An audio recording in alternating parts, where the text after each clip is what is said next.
this computer. Hello, everyone, and happy Sunday. And we are here with Hustle and Heart as a fun, inspiring, no fluff podcast where real life meets real ambition. We talk honestly about business, personal growth, everyday struggles, wins worth celebrating, and everything in between. Whether you're building a business, chasing a dream, juggling life, or just trying to figure it all out, this podcast is for you. Expect real conversations, relatable stories, encouragement, and reminders that you don't have to choose between hustle and heart. You can have both. New episodes bring motivation, mindset shifts, and real talk you can actually apply to your life because success should feel good, not overwhelming. And today I have my guest with me. Her name is Robyn Marsh Tizino, and we are going to talk to her about her business. And Robyn, are you with me? Yes, I am. Hi, how are you, Uh, Sean? I am good. How are you? I'm good. I'm good. That's good. All right, so we're going to go ahead and get started with your questions tonight. And first question I have for you, can you tell us about yourself and how your journey as a crafter began? Oh, yeah. Well, I grew up among crafters and engineers, entrepreneurs. That's who I grew up with. So my mama was really into sewing, knitting, crocheting, quilting. She taught it. My grandmother did eggery.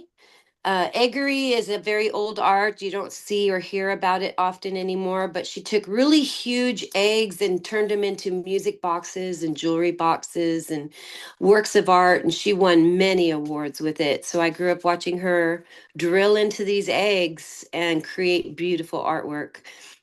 My grandfather was an architect for the state of California. And so I grew up in his lap, watching him at his drafting table draft the sky rises and stuff for LA, Los Angeles. And then also, he did a lot of woodworking on his free time. In fact, I still have the old telephone bench that he made.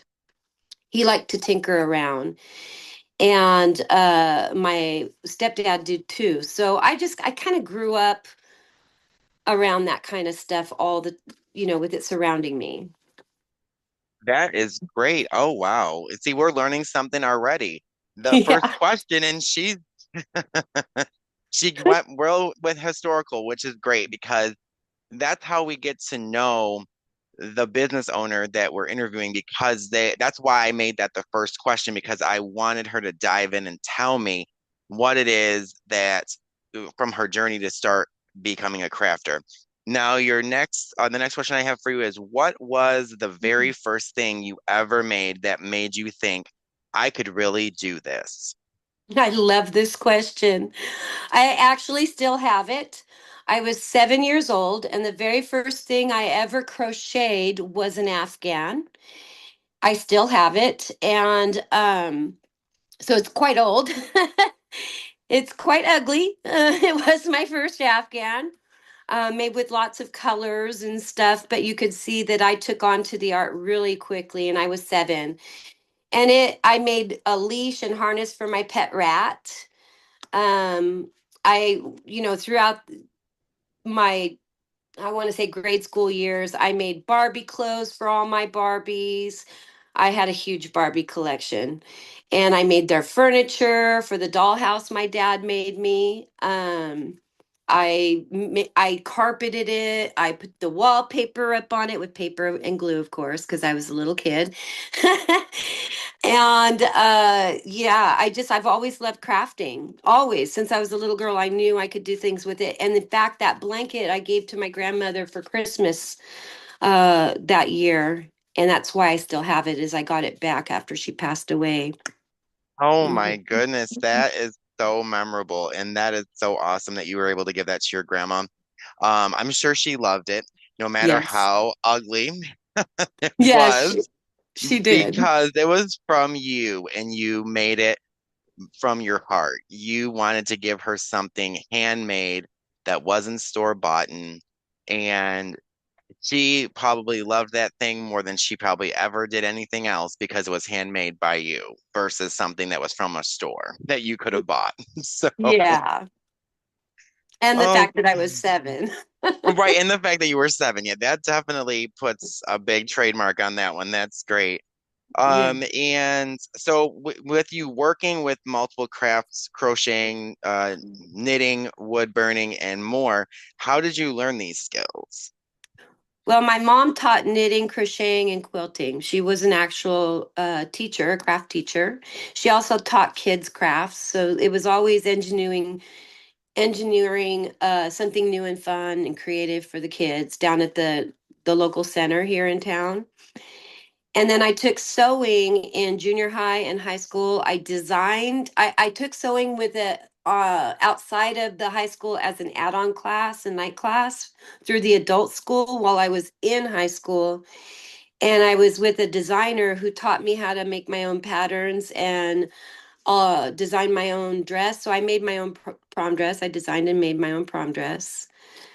I did woodworking in high school, glass etching in high school, pottery in college, and I self-taught myself word burning, jewelry making. And I don't mean jewelry making like just slapping some beads on some wire or elastic. I mean learning how to wrap wire, make jump rings, and do the high-end jewelry. I did that for many years, hence where Dragonz Jewelz name actually originated was when I used to make and sell jewelry. Um, and then the leather tooling, I'm self-taught with the leather tooling. I got turned on to that when I started doing Ren fairs.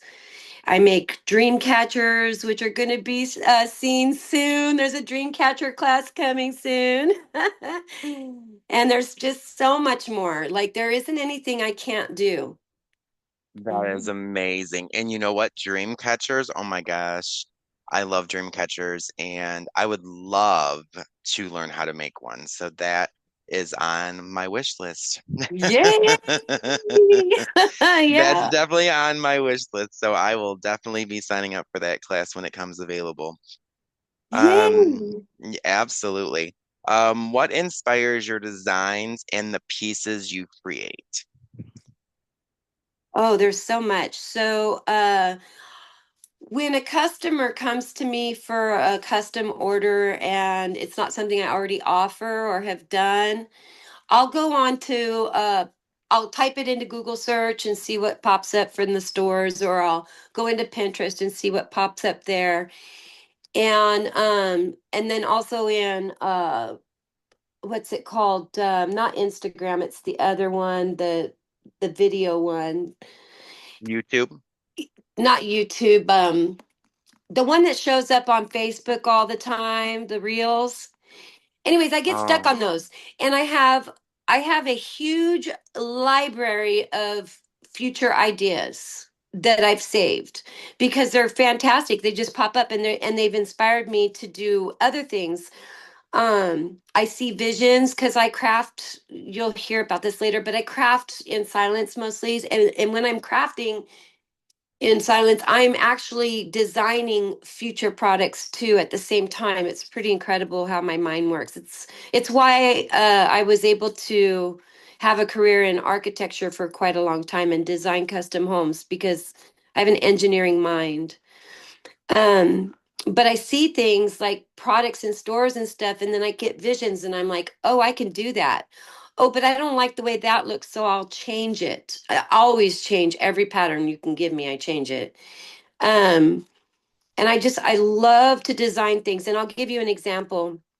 Life experiences definitely give me inspiration. My best friend John is disabled, and he at the time when he could still walk, it was with his arm crutches. He can't walk on his feet, but he could drag himself with his arm crutches, and he has one arm that is operable, it works well, the other one doesn't, and that one arm took a lot of the brunt, and so he grew a spur on his shoulder just like you would if you're a person walking on your feet or standing on your feet all day long, and he had to have surgery, and none of the hospital gowns would work. Nothing out there would work for him because he can't use his other arm, And I'm his care provider too. He's my best friend, but I'm also his care provider and have been for many years. And so for things like this, I'm the one there to help him. And I needed something that would help me help him,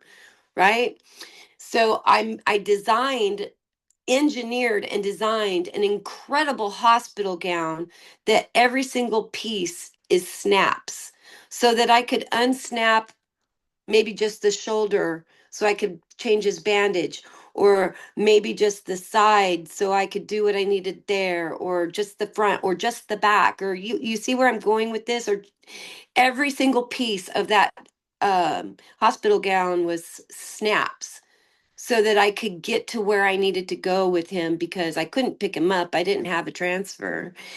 And so that one was probably one that I was the most impressed with. I know it sounds simple, but it was not simple to design um, because it was custom to his body build as That well. makes perfect sense to me. That's great. I mean, that is amazing that you were able to do that because I mean, if it's not available and you're able to make it, that's wonderful. And I'm sure that he appreciated it, and I know you appreciated it because it was easier, Yeah. versus trying to do the opposite. Do you have a favorite craft to work on, or does it depend on your mood? I love it all. So it really depends on my mood. Um, if I find that I love to craft, so no matter what I'm working on, I'm enjoying the heck out of it. I would much rather craft than eat 90% of the time. Oh wow, okay. Yeah, I am very in love with crafting. It soothes me even when I'm designing. It soothes me, but I do find that like I'm working on this really difficult custom project right now that I'm designing at the same time, and there's nothing out there like it at all. And so I'm designing it, and this is day 4 on it, and normally it doesn't take me but a few hours, but it's very custom. And so I have to walk away from it when like I got a headache the other day working on it because the design part of it sometimes it's a lot of mind work. And because I work in the middle of the night, the two don't go well together sometimes. So I'll walk away and work on something else. So at that point I walked away and went and worked on a different order that I have in line. Okay, makes And perfect sense to me. yeah, I mean, because I if love you're, doing it. I I mean, if love it's something gives you that much, it's time to move on to something different for the time being. I yeah. mean, I know I wouldn't want to stay on the same thing. No, not when when it's just, it's not me, it's not the project, it's me. Sometimes I'm just too tired or something like that, because that is a project, that one right there, I look forward to working on it. Does that make sense? Well, that definitely makes sense. And Right. how do you decide which materials, textures, or patterns to use? So that depends on the project as well. Okay. Okay, that really depends on the project as well. And it depends on the person and what they're using the project for, depending on what the project is. So like if it's a custom, let's say it's a custom handbag for a lady, okay? And she wants to wear it for dressing out. She wants it to last a lifetime and not stain easy and things like that. Then I would use leather, or suede or something like that.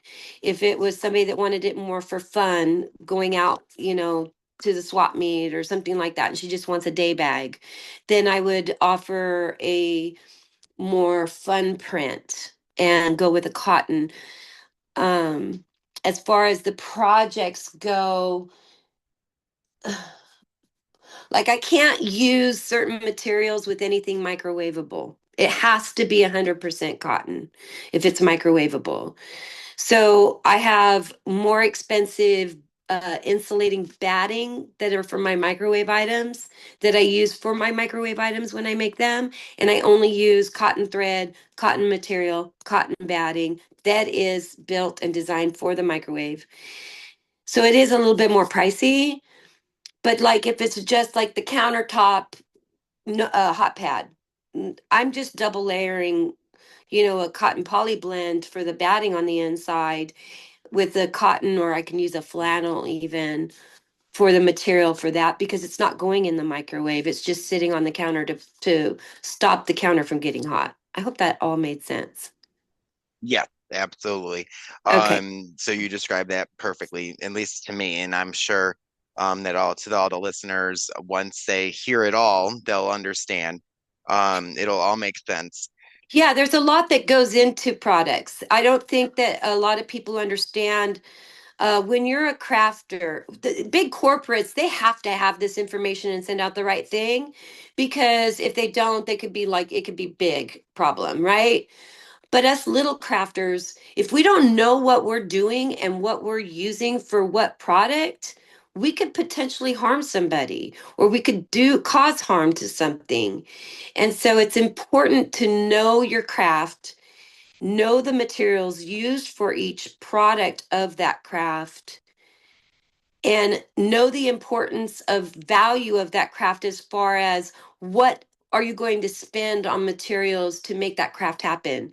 Yes, I'm going to spend more money on microwavable items to be made because it's important. It's very important. We don't want to have a problem. Absolutely. Whereas Yeah, I, that would be bad. right, whereas I could get away with going like on a wholesale cost on something else so I can bring the cost down for the customer on that product. If so, yeah, it's important to know your materials. Absolutely. And my next question for you is, how long does it typically take to create one piece from start to finish? That depends. I just described the jelly roll yarn bag that I'm designing right now.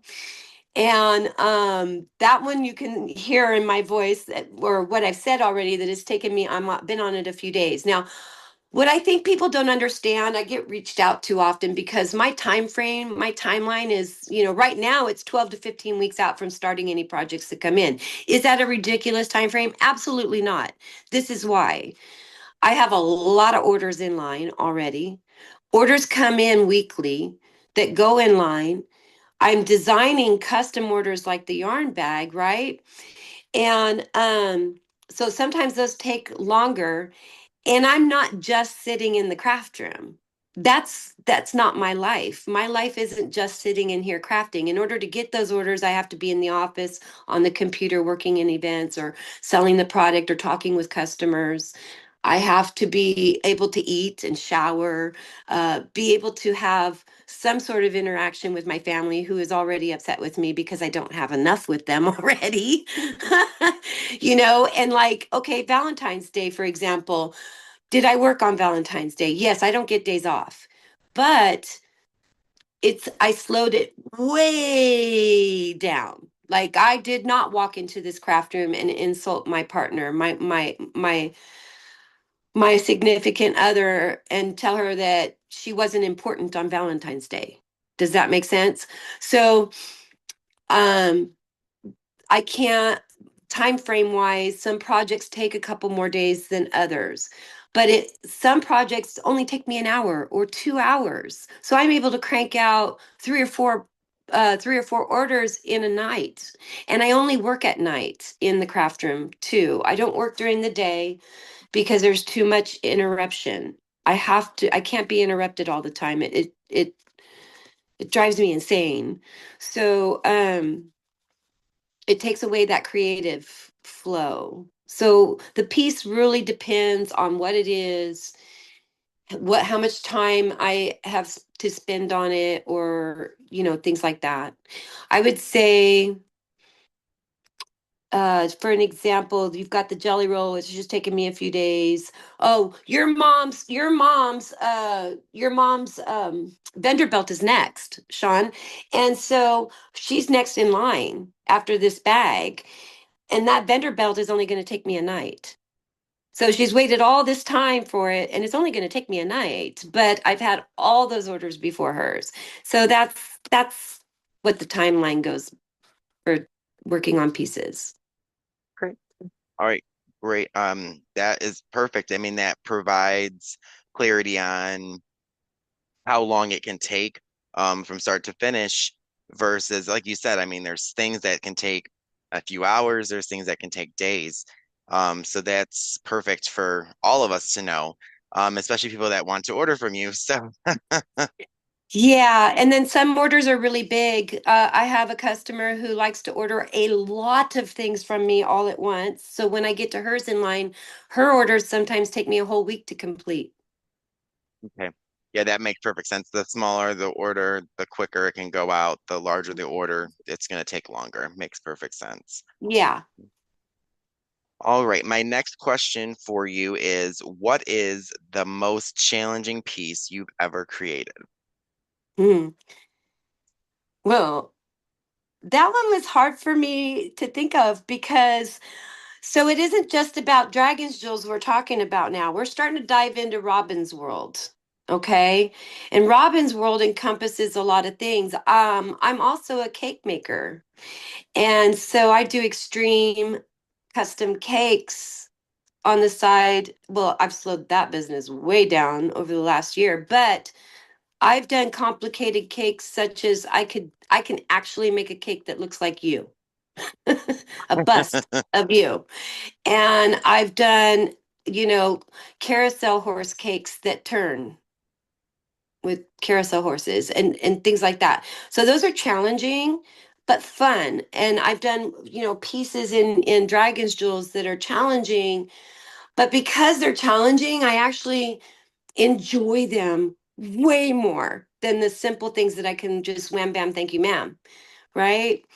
They're just so much more fun. So I don't really look at them as challenging in that sense of that question. And in fact, the more challenging things for me are the simplest things. Why is that? I don't know why. I can't just do something really simple and it comes out perfect the first time and I either have to rip it out or unfrost the simple cake and do it again. I don't know why that is, other than my mind loves the complicated things. And the only thing I can tell you is the most challenging things I do are the simplest things. I had to take a customer's order for a cake. She brought me some pictures of her daughter and she brought me this picture of a cake she wanted me to replicate. It was so poorly done. If I had handed it to my granddaughter to do, my she was 4 at the time, she would have done a better job than I could do. I tried really hard to replicate this cake and I couldn't do it. I ended up taking the pictures she gave me of her daughter and making a sculpted figurine of her daughter for the cake and replicating the entire scene on the picture for her cake and giving her a completely upgraded cake worth $200 more than I charged because it was easier for me than the simpler throw it together one. Interesting, right? Very interesting because I would have never thought that Yeah. at all. So that is that see, that's what I'm saying, everybody. This is this is a learning experience for us all. That is the reason why I created Hustle and Heart as a podcast because we can learn from each other. I mean, we all can take something from everything that is said on my podcast from now going forward. Because I'm not just going to have one business owner. I'm going to have business owners every other week that we're going to learn from. We're going to have life discussions that are going to, be in between. So we have both, we have life discussions and we have business. So if you're not so in tune on the business part, you can start listening. And if it's not something that you're looking for, then you can wait till the following week and you're going to get something that you're looking for. Um, with that being said, I'm not saying not to listen. Obviously, I want you to listen, but it's just something I want to make sure that everyone understands it's not something we cannot learn from each other because we definitely can learn something from each other every day. Um, what inspired you to turn your creativity into a business? Oh, I started out at fairs and festivals, Renaissance fairs, witch festivals, pirate festivals, local vendor shows, things like that.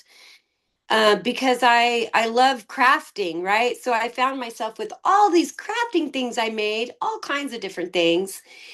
And I mean, even handmade leather bound journals. Like I make everything. And I had all this stuff and I had nothing to do with it. I was like, where am I going to put all this stuff? And somebody said, why don't you go put it on a table under a pop-up at an event? And I was like, okay, I can do that. And then boom, it just took off from there. People love my stuff. um, the lazy pants that I made my children for years and years and years and years and years. Their friends, they had to have some, and things like that. Now, back then during the fairs and festivals, because of the types I was doing, I was selling more of the metaphysical stuff, handmade wands and altars and, witchy hats and things like that, fairy rings and things like that. So that was a lot of fun to make. And then it had just evolved, the wood boxes, the wood burning, the leather tooling and stuff. It just evolved. And then I was introduced, uh, I started an MLM with an MLM company while I was really high into the cake business and started selling for an MLM. And I was introduced to events online. And I did that for a year, I guess a year and a half. And I had all this overstock here from all these festivals I wasn't doing anymore. So I got online on one of the events and I said, okay, I'm going to share this stuff. Whatever I have, it's on sale, whatever. It it took off. Sean, you were there. You were one of them. Like it just boom, what? You make this? And it just evolved. So Dragonz Jewelz came back to life. It was retired from the in-person fairs and festivals, and then it came back to life in social media. So pretty cool. Absolutely. And friends, she is not joking. I was in that event and I was like, "Oh my goodness, you make this?" And I'll do a little tidbit tagline here as a PS. I ordered, oh my goodness, I think 10 or 12 things. And they were all Christmas gifts. Yep. And it was right when she first started back doing Dragon Jewels online. And every single person that I gave a gift to, including my mom, absolutely loved the creations. And they were like, "Oh my goodness, did you buy this from a store?" I'm like, "No." I'm like, this was all handmade. My friend online, she introduced all this stuff and I got something first and I was like, "Oh my goodness, this quality is amazing." And it was, I mean, it blew me away. Like I was like, "Oh wow, I've never seen any," because in online events, you don't see a lot of handmade things. You see a lot of direct selling, which there's nothing wrong with the direct seller. I don't want anyone to think that I think there is, because I'm a direct seller myself. But when it comes to handmade and you get something that you've never gotten before, and you're just like in awe, like, "Oh my goodness, she made this like from scratch. Like she made it the way I wanted it." So that was what blew me away. And I placed an order for 12 things and she got them to me before Christmas, and every single person loved them. So yeah, friends, I mean, it's a great world out there. We just have to, meet the right person at the right time, and I did, and I'm grateful that I did because I've known Robyn now, oh my goodness, I think about 5, maybe 6 years. I could be wrong. But we're gonna go with that because that's what I remember. It's been a Um, while for yes, sure. it definitely has. Next question I have for you is what were the biggest fears you had before becoming your own boss? I've always been my own boss. I've always been my own boss. Um, I've always been an entrepreneur at heart. In fact, even when I went to school for architecture and got a job with a prestige company and even became a project manager for several large builders, I still ended up opening my own doors to my own architectural design company because I'm an entrepreneur. Um, uh, the biggest fear, I think, for me currently is taxes, of course. What's that going to do to me? Because before I had deductibles, and now it's, a little bit harder, being that I don't have children at home and, I don't have a dependent I can claim. So I'm a little bit fearful on that part. And the other thing I'm fearful on is I don't want to raise my prices. I mean, I have to raise them at some point because of the economy changing, but I don't want to make them so that people can't afford me. And so, in order for me to keep them low, I have to continue to do this by myself. And the scariest part for me right now, oh, this might make me cry. The scariest part is losing faithful customers because my timeline is so incredibly long and I can't afford to hire somebody to come help me without raising my prices. And if I raise my prices, then nobody can afford it. And I want to keep them affordable. Being a crafter, it's more expensive to buy handmade items than it is to buy something made from China. I'm just going to say it. It really is. So, but what I think people don't understand is we have to pay. We don't often, as crafters, get wholesale cost when we buy our materials. And so we're paying full price for our materials. And it's already more than what they're charging for that bag that was made, in a factory. Um, and we can't go in the hole, or why have a business?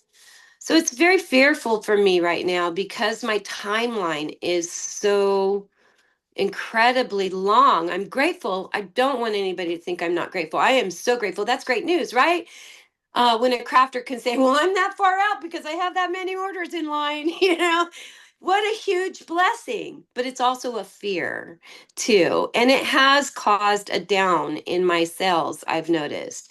And I want to insert this. I hope you don't mind, Sean. I really want people that are hearing me and listening to your podcast right now with me know this. I don't watch TV. I don't even know how to work a remote. I don't. I'm not wasting my time. I'm working.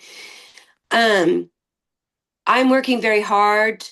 And I promise you, when I get to your order, you're going to get it. I will not forget about you. I promise you, you will have nothing but gratitude and happiness when you receive the product from me because I am putting my whole heart into it. So bear with me on that time frame and just know that it's because I'm really darn good at what I do. I'm very meticulous and picky, and I will rip that sucker out 5, 6, 10 times if I have to get it right. And I just wanted to put that in there. Absolutely. And that is very important for everyone to know. Everything that you've said that make absolute perfect sense. And, we want everyone to know that, this is what happens behind the scenes. And that's another thing that my podcast is going to reveal to everyone. We don't always know what happens behind the scenes. So without us asking questions, we don't know. That's Right. another way that we learn about our customers. We ask them questions. Well, we want them to ask us questions too, because I always say, and I've learned this from a young age, there's no stupid question. If you don't ask the question, that's what makes it stupid. And you can't get an answer if you don't ask the question. Um, so that's where we'll leave that. Um, Um, what has helped your business grow the most? Word of mouth, social media, events, or something else? Always word of mouth. Always. I mean, I put in the grunt work and I get myself in events and get seen and I show people products and I'm always trying to come up with new things to share. because you can only buy so many, countertop covers or, whatever. You can only buy so many. Come on. So I'm always introducing new products and then even taking products out. There's products that you're not seeing anymore that you saw a couple years ago, you know, um, trying to switch things out, just like any normal company would. But word of mouth is my biggest advocate. And it's been happening since the beginning, since I was 7. I had friends at school when I was in grade school come to me when they saw I could crochet and go, "Can you make me this? Can you make me that?" Like, this has been going on for a long time. I'm my biggest advocate for word of mouth. I am my biggest word of mouth. I guess I'm my mouthiest person, I guess. But that word of mouth really comes out well, and I get a lot of good reviews. And oh my God, I might cry again. I'm so grateful for all of the kind words that people say and about me. That's really helped me a lot too. I'm eternally grateful. Yeah. Absolutely. I mean, and the thing is that you're hearing it directly from Robyn. This is coming from Robyn. This is not something that I'm saying. This is something that's coming directly from her heart to her customers and all her future customers. So Yeah. I think that's very important. Um, how do you price handmade items in a way that reflects their true value? Well, I'm going to tell you, that's the hardest part. I don't ever get it right either. I adjust my prices. Trust me. Um, I adjust my prices. I either get them too low or I get them too high because I put my heart into it when I price something. First of all, I never get paid for my time. I am a true crafter. I never get paid for my time. If I got paid for my time, I'd be charging hundreds of dollars because, my time is worth money too. But I don't ever get paid for my time. So I try to price it out when I price out something that I'm guessing at. Say I'm talking with you in Messenger or on the phone or something, and we're designing a custom whatever, right? I don't have that already made to be able to price out the materials and everything else. So I have to guess at it. And I'm getting better at guessing at how much materials are going to cost, how much the fees are going to cost for me. Because there's a lot of fees that go into products too. There's the credit card fees, there's the banking fees, there's the, taxes and things that I got to pay out of my pocket because I don't charge taxes right now. There's the gas to go get product that's in town, or there's the, shipping fees from having stuff shipped to me. There's all those fees that go into making one thing. And so I try to put that in there for sure. So I'm covering my overhead. And then I bump it up a little bit, and it just depends on what it is. So then I think about how much time it's going to take me, and that's where it gets tricky. I know that if it is let's say a bowl cozy, right? Or a plate cozy, I know it's going to take me an hour tops to do it. And that's with a squirreled interruption. And trust me, I get squirreled interruptions. The dogs have to go pee or something like that. So let's say I'm going to round it off to an hour per bowl cozy, per plate cozy. They usually don't take me that long, but we're going to round it off. Okay, well, then I'm not going to charge, what I would charge hourly for, on a normal circumstances, because that bowl cozy or that plate cozy all of a sudden becomes an astronomical price. Nobody's ever going to buy it. So then I have to bump off my time and just kind of guesstimate where that time is, how much time.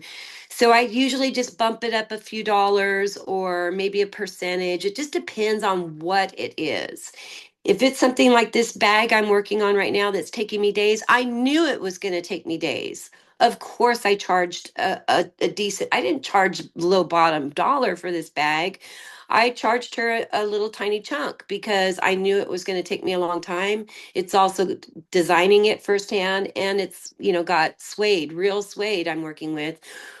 And there's other costs involved in that too, because when you're working with sewing suede, you have to have a little bit more to it than just standard sewing. But I won't get into that. That would take this that would take this interview into forever.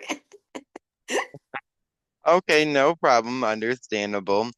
And my next question for you is how do you handle slow seasons or times when sales are quiet? What are those? What are those? I don't have a slow season. In fact, I'm trying to get people to understand if you want to order things for Christmas presents from me for your family, my timeline is crazy. You should be ordering from me already. It's only February. You should already be ordering your Christmas presents now because I'm not going to be able to do them if you order them in August, September, October, November. I'm not going to be able to get them to you in time. I've already got that many people in line that have already understood how I work.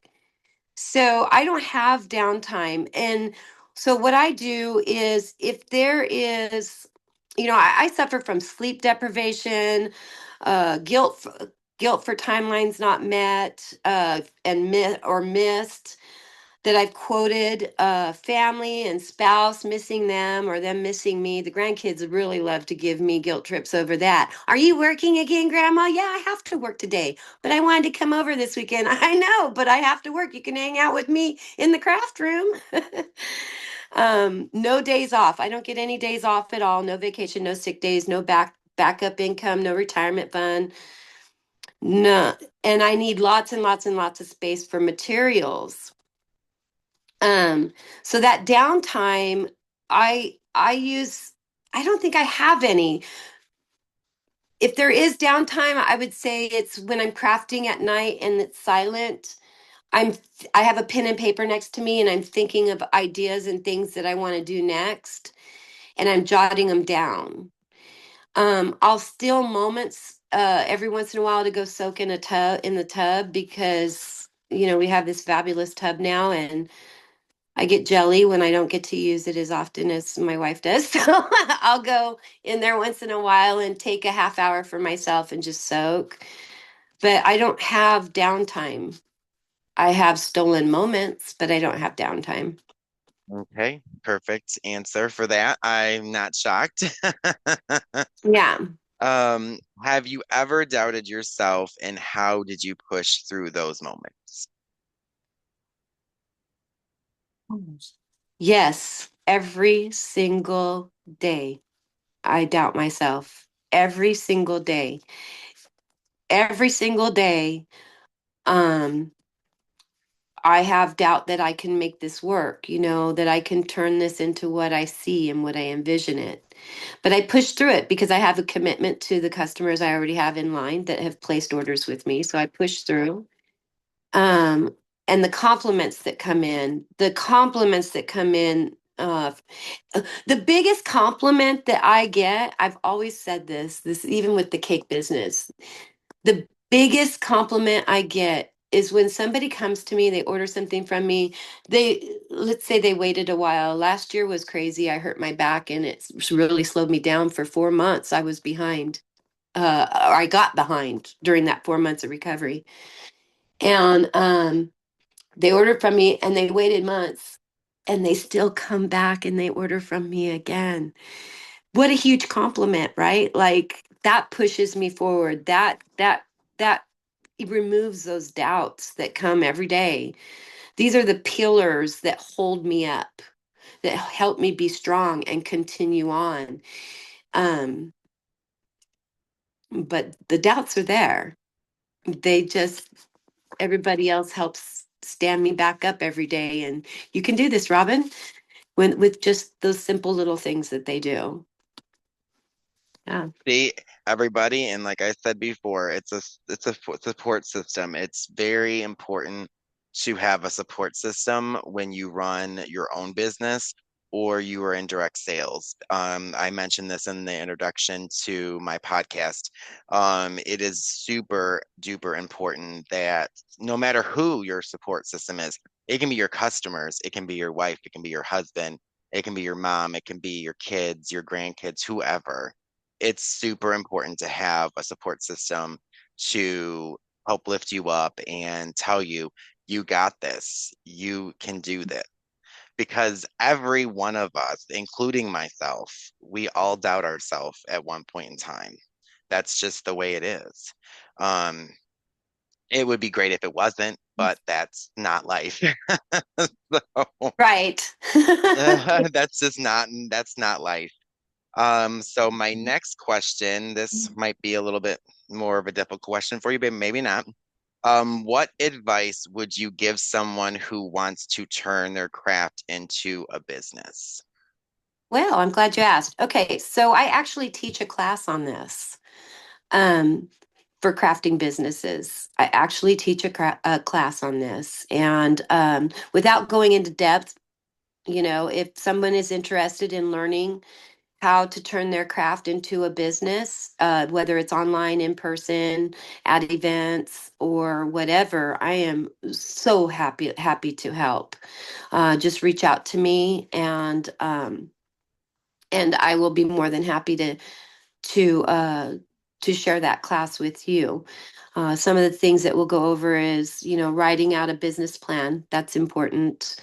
How to write that business plan, what goes into that business plan, what your business is going to be, what do you see it being, what crafts you're going to be introducing to the business in the beginning. How are you going to keep it building? Because crafting is ever emerging, just like a corporate company, so is a crafting business. You cannot keep selling the same exact thing year in and year out. People either have already got it, or they're burnt out, or there's a lot of crafters already making it. So you have to stay up with the trends. Are you willing to spend money to make money? We'll go over that. How you can make money uh, by spending money and not go in the hole. That's important. Not have to take out a loan or max out a card. Um, are you always willing to improve your craft? Are you always willing to take lessons and learn from others who are more advanced than you? We'll go over things like that because I am. I've been doing this since I was 7 years old, and I know how to do a lot of things, but I still take lessons. I still take lessons to this day to improve my crafting, whether it's sewing, leather tooling, wood burning, whatever it is, cake making. I went to school and paid 3 grand for that education. And I'm still diving in. What are some new techniques out? Things like that. You always have to be improving your craft. And they change with the seasons. And they don't follow the same seasons as everybody else. Like I mentioned earlier, I have to advertise for Christmas shopping now, right now. Like I don't even have a choice. If they want their stuff for Christmas for their friend and loved one, you better put the order in now because I can't do it just based on last year's what happened to me. I ended up having to buy gifts, half the gifts for my family instead of making them like I traditionally do every year because I was working on orders all the way up to the end and the customers came first. And so I don't want to do that to my family. They were like, "Where's my lazy pants?" Quite disappointed in me. And I still have orders, or not orders, family Christmas presents sitting over here undone in the craft room because I haven't had time. So, crafting businesses are different. You have to advertise different seasons a lot earlier. You have to flow with the seasons. And I teach all this. So I actually have a class that dives into all this if somebody wants to learn. Hmm. Okay, great. That is great information for any crafters out there that are looking to turn their craft into a business. Look up Robyn, because she will definitely be happy to help with that. Um, Next question I have for you is I see a lot of great reviews about your classes. Tell us more about these classes. Oh yeah. Okay. I teach crafting. So this is one direction I have been working on for a little over a year now, moving the direction of Dragonz Jewelz. Um, everybody loves my work and they want to learn. I've seen it so many times. I want to learn how to do that. I want to learn how to do that. And I've always been a craft instructor. I taught at Joann Fabrics as a craft instructor, sewing, knitting, and crocheting. And then I've taught many years before that. I taught jewelry making. I have a friend who I taught, oh God, 20 plus years ago, how to tie wires and do all that stuff in jewelry making with pearls and real precious stones. And she took off with that, and she's been selling for wedding designers, jewelry for wedding designer stores for years now. Um, and so I've always been an instructor. I've always taught all ages, 7 and up, depending on the craft. Okay. I'm not going to teach little tiny 7-year-olds how to wrap wire. It's dangerous. Okay. Or work with a soldering tool. That's not going to happen. But I've, taught crocheting and knitting and sewing to as young as 7 years old. Um, and I teach all ages. At one point, I taught belly dance aerobics and taught a 77-year-old, or I had a 77-year-old in my class. So I've always been an instructor, and I took it online a year ago when I saw everybody wanting to learn. And I was like, God, why are they saying they don't teach these in school anymore? They're not teaching them in high school anymore and stuff. Why? That's where I learned a lot of things. So I decided that I have Zoom. I have a phone, I have a computer, I have all the tools. I'm going to offer to teach online. And so now I teach, I have a whole list of things I teach actually that I'm willing to share with anybody. But just for the basics, just for this call, uh, I teach knitting, crocheting, quilting, and sewing at all levels, beginner all the way up to advanced. Um, I teach all those levels on Zoom. I have workshops and classes. The class is one on one, me and you, that's it. And a workshop is a group of people on Zoom, and I'm teaching the same thing to all of them. And it's not, I'm very supportive. You can talk to any of my students. I am very supportive. I don't just show you and then leave you hanging and you didn't catch something. I will go with you privately on a Zoom during a workshop and work with you. I will extend the workshop. That's what I just did with the shawl class, the shawl workshop. I extended it for my students. Some of them are finished with the shawl now and some of them aren't. I'm still working with them. I don't leave any student hanging. If you want to learn a class and you're willing to continue to meet with me, I'm going to be with you until you finish that project. Period. And so it's real important for me. I think that people need to learn how to do these things. You know, I don't live in scarcity. I'm not afraid to teach somebody what I know and they take off and do it on their own and start a business of their own, because there is so many people in this world that will benefit from it. And the other thing is, oh my gosh. Oh my gosh, yes, let's do it. Let's get everybody back into using their hands and getting away from the electronics. Build their minds, learn, and so I love to teach, and I teach a lot of different classes. Hmm. Okay, great. Thank you for that information. And everybody, if you're looking to learn a craft, Robyn's your girl. What's one thing you wish you knew before starting? A backup plan to keep my business running smoothly in case of an emergency or a life crisis. That one was so fast and easy for me to answer. Last year, last year was a complete nightmare, and I am still to this day suffering from the repercussions of not having a backup plan for my business, which is why I've implemented that into the training on the business building class, because I didn't know until it happened, right? You never think something bad's going to happen until it happens. What happened is that I hurt early in the year, March of last year, I hurt my back. I hurt my back so I thought, I'm a tough cookie. I gave birth 3 times naturally. I've done this, I've done that. I've always thought myself to be a tough cookie. Never in my wildest imaginations have I ever been hurt so extreme that I couldn't move, I couldn't breathe, I couldn't. barely talk without being in extreme pain.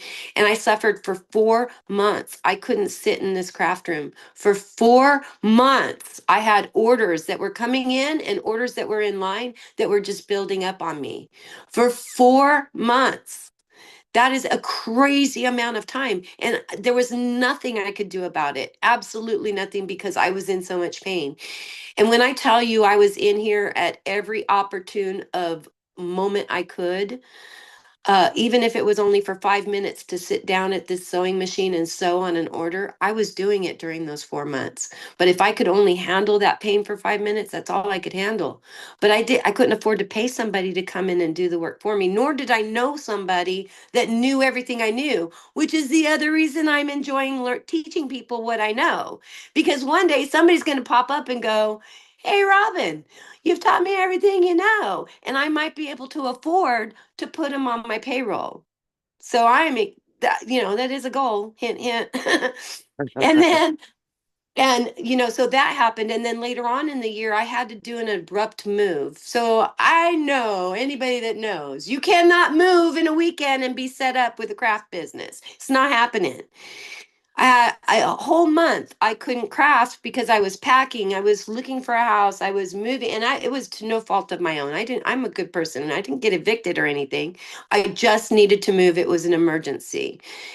It was a bad emergency. And so I had to pack, find a place, go interview places, then come home, pack some more. And then when we found a place, I had to um, move everything in as soon as we got the keys. And the first thing I unpacked was the craft room. In fact, I'm still not unpacked. And that was back in October when we moved. I'm still not completely unpacked in the rest of my house. I still have boxes everywhere because I'm crafting. I got the craft room unpacked and started working again.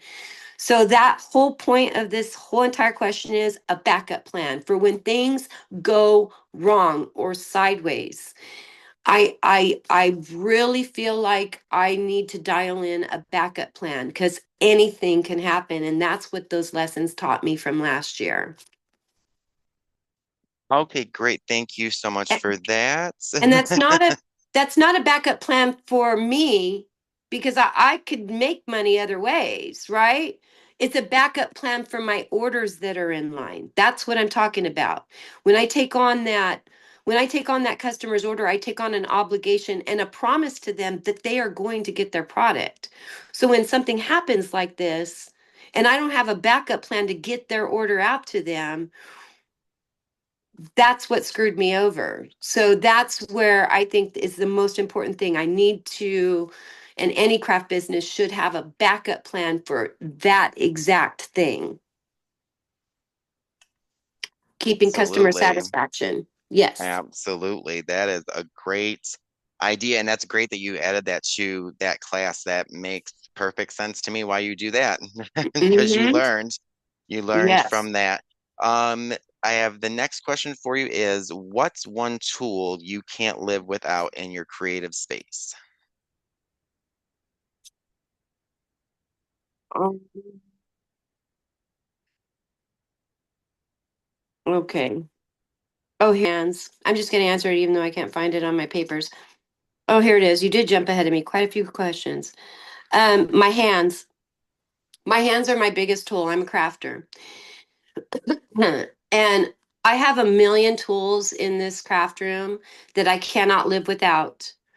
But I got to tell you, every single one of them are replaceable. So even though I can't live without them, I can replace them if something happens. My hands are a different story.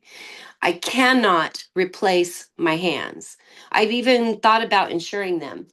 Back when I was doing custom design work for architecture, I thought about insuring my hands. Without my hands, I can't draft, I can't draw, I can't create cakes, I can't create businesses, I can't type on the internet on my laptop or use my phone. So if something were to happen to my hands, let's say they crumpled, the arthritis just took them over or something, then what do I have, right? So they are the one thing and only thing that I cannot live without. Okay, I think that makes a lot of sense to me, and I'm sure it'll make a lot of sense to everybody else. I mean, because you're a crafter, that you have to have your hands. If you don't have those, that's going to be a big problem for you. Yeah, so I'm very Um, careful when I'm with knives or anything like that, opening, closing doors. I'm very careful with my hands because they are my money makers. oh yeah, yeah, those you definitely need because if you don't have those, that would be a big problem for you, sure. I Mhm. completely agree with you on that one. Where can the listeners find your work and support your business? Um, so I have a website for Dragonz Jewelz. I have a website for Robyn's World where you can see all my little fun stuff, and I have a website or a landing page where you can see all my stuff. That would be, let's say, HTTP colon forward slash home dot Robynz with a Z, not an S, world.com. So that will take you to Robyn's World, the landing page, where you can see a lot of the different things that I do. But the Dragonz Jewels, which has been the primary thing we've been talking about in here, you would just go to www.robynsworld.com forward slash Dragonz Jewels. Now, everywhere where you hear that Z at, that's a Z. There are no S's in Robyn's World or Dragonz Jewels. Those are all Z's. I just, because I love to be different. I'm not trying to be complicated, I swear. Just love to be different. And there's nothing wrong with being different. If everyone was the same, we would have, oh my goodness, I don't even know what we would have in this world. Um, Right. You can also find me on Facebook too. My community group is called Robyn's World with the Z. So Facebook is primarily where you'll find me hanging out. I'm trying to dive into other platforms, but again, I'm so busy, it's hard for me to really dive in. I don't spend my time, like I said, watching TV. I don't even know how to work a remote. And I've been asking and reaching out for help with other technical things from people I know online that are tech gurus for my business because I don't have time to learn how to do that stuff. I'm busy crafting and building my business. So, Facebook Robyn's World is a great way, or you can friend me, Robyn Marsh dash Tizano, Tizzano. You can friend request me on Facebook. okay, great. Thank you for that. And everyone, please look her up and you will be amazed at what you find. I can Oh, tell you that by experience. So, I got to insert this too. My name, Robyn, is spelled with a Y. Oh my God, I hate having to say that, but it's true. Everybody spells it with an I. That's wrong. You won't find me that way. My name is spelled with a Y. So there you go. Yeah, different, unique. exactly, and there's nothing wrong with that. Mhm. And last and final question for you. What do you have planned for your business, Robyn's World? Are you expanding? Yes, absolutely. I just recently, okay, so I self-brand myself and I teach this too. I self-brand myself because I actually have an MLM company that I am a 1099 contractor with. And I say that because I am not an employee with them. I am not. I'm not, I don't get health care. I don't get vacation pay or anything like that with them. They 1099 me. That means according to the law, I am a private contractor. So I went ahead and I LLC'd Robyn's World. Uh, this year I LLC'd Robyn's World, and then I have DBAs. It's doing business as uh, for Dragonz Jewelz, and a new one called Sacred Whispers. Everybody, stay tuned for that. I'm excited about Sacred Whispers. I trademarked that name an idea and I also DBA'd it. So I'm excited. I'm still working on it, you guys. I've got some people working with me, the techie stuff I just said on this one, but it's going to be fantastic. So stay tuned for that. But Robyn's World is an umbrella. I self brand myself. So under Robyn's World, I sell product with this MLM company that I really like a lot of their products, but I don't focus on just their products for that thing that I like to do. I love journaling and crafting and um, planning and doing all those things. I do, and I love making my own. And so it kind of all falls under that. That is my sexy planner geek self that is under Robyn's World. And I have lots of things happening with that world that are coming up, lots of new things. Um, and then I have, of course, Dragonz Jewelz. Lots of new things are being introduced all the time to Dragonz Jewelz. I'm introducing another few things this week. Dragonz Jewelz is ever evolving, and so you just got to stay with me in my community to see the new things because I love to share them. And I don't know, they're hit or miss. I don't care. It's the fact that I love them when I make them, and that's what matters to me. But I find that a lot of people, other people do too. Sacred Whispers is definitely in the making. I think everybody's going to really enjoy that. That is a self-care thing, and I don't mean self-care as in, sit with a candle on and pamper yourself and feed yourself chocolates. That's not what I mean. This is nothing like you have ever known or seen in your life. And it literally takes minutes to do whenever you want. There's no nothing to it other than it's all about you. It's pretty incredible, and I can't wait to share that. Um, but yeah, I see more classes. I am working on more classes, more workshops. I have lots of workshops in the making and up ahead. I always have a pen and paper in front of me where I'm jotting down ideas. My Messenger, my own name, and Messenger has a lot of shares in it from ideas, saves, and I just see it growing and growing and growing. Now, my hope is that one day I'll be able to hire somebody to help me.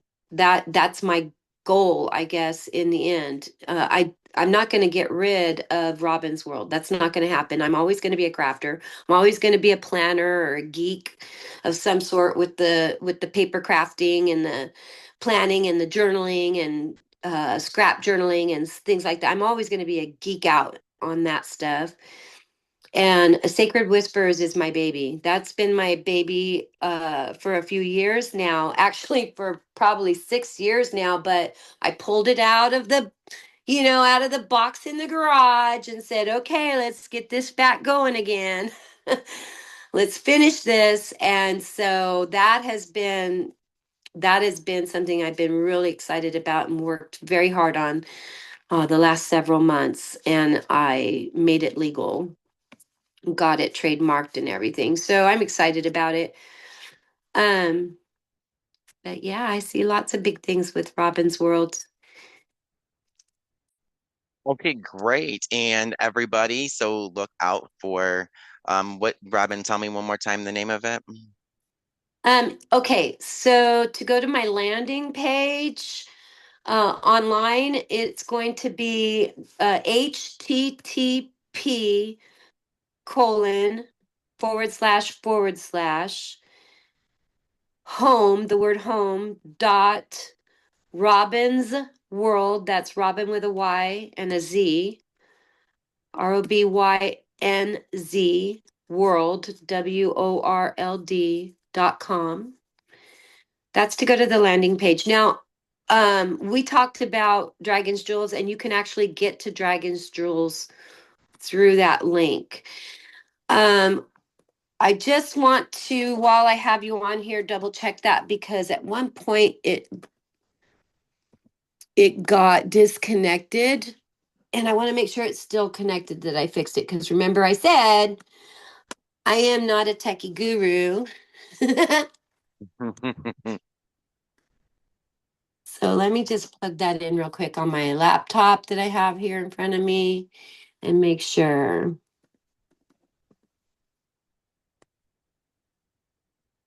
Whoops.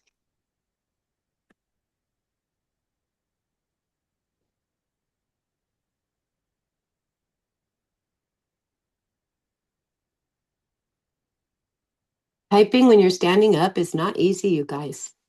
Okay. Yep, it takes you to my landing page.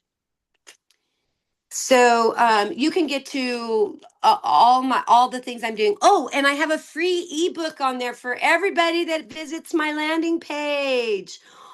Oh my gosh, on crystal clarity. I am a huge crystal collector and I make energy work bracelets and um, uh, Zen bracelets and necklaces and stuff like that too.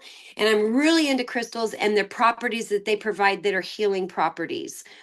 So I wrote an ebook and it's there for you free. If you'd like to grab my free ebook, it's right there on my landing page. And you just put your name in and your email and it'll be emailed right to you. Okay, friends. So listen to that. She's even offering you a free ebook, which I have, and it is an amazing ebook. So I do recommend when you do visit Robyn's World and Dragonz Jewelz to check that out. And it's a good read. It's a good read. You learn a lot about things that you would never have thought of learning about until you seen her items. I mean, they're amazing. I'm not lying. They are amazing, and you will understand where she's coming from when she's saying what she's saying about everything within her crafting business. So I want to thank Robyn for being my guest tonight. I Thank really you. appreciate that. And you telling us all about your business and how it's expanding and letting us learn from you. And it's been a pleasure. And I just want to encourage all of our listeners that, like I said, every Sunday at 8 p.m. Eastern Standard Time, Hustle and Heart will air. And remember, success isn't just hustle, it's heart. And when you lead with both, everything changes. And I will see you all, well, not see you all. You will hear me and I will hear your feedback next Sunday as well. I can't wait to hear what you all think. And once again, thank you so much, Robyn, for joining me tonight. I Thank appreciate you. it. And for Thank you all the for that. listeners, Thank you for asking me. And thank you to all the listeners that hopped on and wanted to hear me ramble. I really appreciate you. And I'm really grateful, Sean, that you asked me to do this with you. I can't even express how grateful I am. Thank you so much for being interested in what I have to say and what I have to share. absolutely. All right, everybody. Well, I will hear from you all, and you will hear from me next week, and we will have a guest for live discussions. I hope you all have a great night, and thank you all so much again for listening. This is Sean signing off. Have a great night.